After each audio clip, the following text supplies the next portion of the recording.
की जंजीरों से तो बचपन में ही आजाद कर दिया गया था मैं। घर की जगह ट्रेनिंग कैंप, खिलौनों की जगह हथियार, दिल सांस लेने का पुर्जा और दिमाग तबाही मचाने वाली एक मशीन है मेरे लिए। और मशीनें जज्बाती नहीं होती। तौहीद को सिर्फ उसका मकसद प्यारा है, मकसद जिसके लिए मैंने।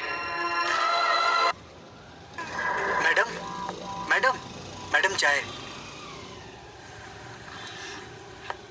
वो नमूना यहाँ से गया कि नहीं? नहीं मैडम, वो तो मजे से खा पी रहा है। इसकी तुम्हें।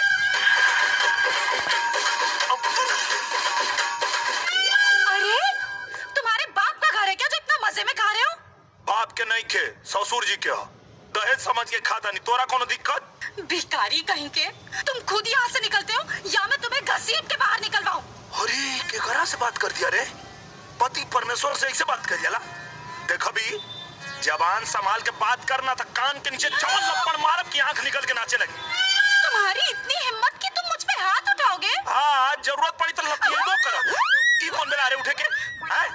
काल से अगर सवेरे सवेरे उठ के आई कोई झाड़ू पोछा ना भइल ना, तब हम तोके बताए कि मर्द और मेहरारू में अंतर का होला। रामू लोचन, अभी के अभी इस आदमी को यहाँ से बाहर निकालो।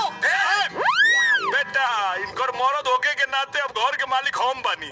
अब ऑर्डर इनकर ना हमार चली। हमारा के निकाले बोलो तो नहीं लोग के निकाल दे। नहीं मालिक। अरे हैं?